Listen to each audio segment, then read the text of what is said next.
নমস্কার, সাবনাভিক নিউজ নেটওয়ার্কে স্বাগত। ফ্ল্যাট থেকে তরুণ ক্রিকেটারের মৃতদেহ উদ্ধার। খুন নাকি এর পেছনে রয়েছে অন্য কোনো কারণ, তা নিয়ে ঘনাচ্ছে রহস্য।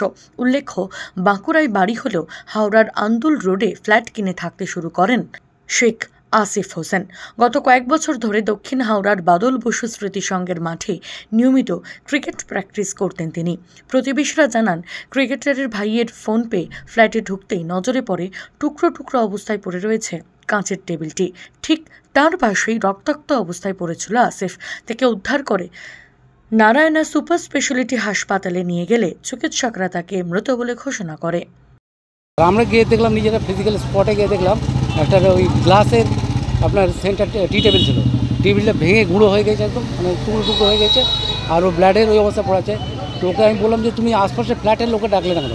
ওর এক বন্ধু থাকে, ও পাজল হয়ে গেছে, বেশি বয়স না, 18 বছর বয়স। তো পাজল হয়ে গিয়ে বলছে আমি আর বন্ধুকে আন্দোলন রোডে থাকে ওখানে খবর, সেখান থেকে ওরা আসছে 45 মিনিট স্ট্যান্ড করছে। তারপরে ওরা বডি সেট করেছে। তো নারায়ণা যে ডাক্তার, সেই ডাক্তার যে অ্যাটেন্ড করতো, ও আমাদের ফ্ল্যাটেই থাকে, তার সাথে কথা বললাম, বলে কী হয়েছিল? বলছি যখন নিয়ে এসছে অলরেডি মারা গেছে এবং মোস্ট প্রবলি ব্লাড ড্রেনেজ হয়ে গেছে 100%। কলকাতা ময়দানে প্রতিশ্রুতিমান ক্রিকেটার ছিলেন শেখ আসিফ হোসেন। হাওড়া ডিস্ট্রিক্ট ক্রিকেট অ্যাসোসিয়েশনের সেক্রেটারি দেবব্রত আচার্য জানান, গত রবিবার বিকেলে মাঠে তাকে শেষবার প্র্যাকটিস করতে দেখা যায়। ছেলে হিসেবে খুব ভালো এবং ও যথেষ্ট ভালো খেলাধুলাও করতো এবং ডিস্ট্রিক্টের আমাদের সিনিয়র ডিস্ট্রিক্টের প্লেয়ারও। আচ্ছা, কিন্তু কোথায় করতো? প্র্যাকটিস করতো এবার মাঠেতে করতো, ওই বাদল বোসের যে মাঠটা আছে ওইখানেই প্র্যাকটিস করতো।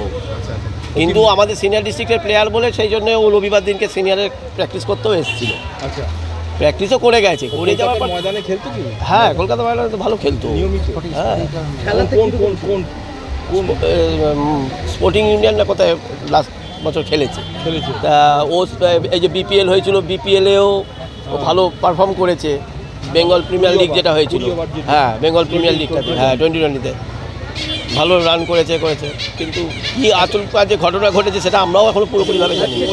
ডিপ্রেশনে ছিল সেটা বলতে পারবো, কারণ ও যে রবিবার দিনকে প্র্যাকটিস করে গেছে, ওকে তো দেখেছে, সেটা তো মনে হয়নি। ও তো প্র্যাকটিস করে গেছে, ভালোভাবে প্র্যাকটিস করেছে। খবর পেলেন আপনারা? আমি তো কাল সন্ধ্যেবেলায় খবর পেয়েছি। কি খবর পেলেন? যে ও আচমকা নাকি পড়ে গেছে, পড়ে গিয়ে মাথায় লেগেছে, ওকে নারায়ণাতে ভর্তি করা হয়েছে। তখন আমি ডিস্ট্রিক্ট থেকে সবে বেরোচ্ছি, তখনই আমার কাছে ফোন এলো যে এরকম ঘটনা। তারপরে তার তো কিছু খবর পাইনি, জানি না। তারপরে তো শুনলাম মারা গেছে। হঠাৎ পড়ে যাবে এরকম মনে হয়? এইটাই তো হচ্ছে ব্যাপারটা, সেটা তো আমরাও বুঝতে পারছি না যে কী ঘটনাটা, সেটা তো এখনও যতক্ষণ না রিপোর্ট আসছে কোনো কিছুই বোঝা যাচ্ছে না। একা ছিল নাকি আরো? বাড়িতে তো ও আর ওর ভাই থাকতো, শুনেছি আমি যেটা। হ্যাঁ, ওর মা বাবা থাকতো না, মা বাবা বাইরে থাকতো। আচ্ছা, এমনি কি ব্যাটসম্যান না বোলার ছিল? ও অলরাউন্ডার, ব্যাটিং বোলিং দুটোই করতে পারতো। আচ্ছা, কত বছর কলকাতার ময়দানে খেলছে? অনেক বছর, কারণ আমাদের ডিস্ট্রিক্টেও অনেক বছর ধরে খেলছে। অরিজিনাল বাঁকুড়া না অধিকারের প্লেয়ার। ও এখানে ওর বাবা রেলে কাজ করতে বলে সেই জন্য এখানে ছিল, সেই থেকেই ও এখানে তারপরে এখানকারই ও হয়ে গেছে। না, সিএবিতে তো ও তো 23-তে মনে হয় চান্স পেয়েছে। হ্যাঁ, যার জন্য তো ভালো জায়গায়। ও তো বিপিএলে ভালো পারফর্মও করেছে, একটা 99 মেরেছিল।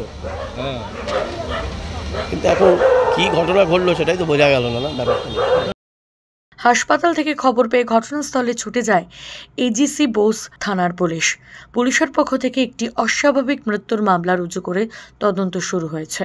পুলিশ দেহটিকে উদ্ধার করে ময়নাতদন্তের জন্য পাঠিয়েছে।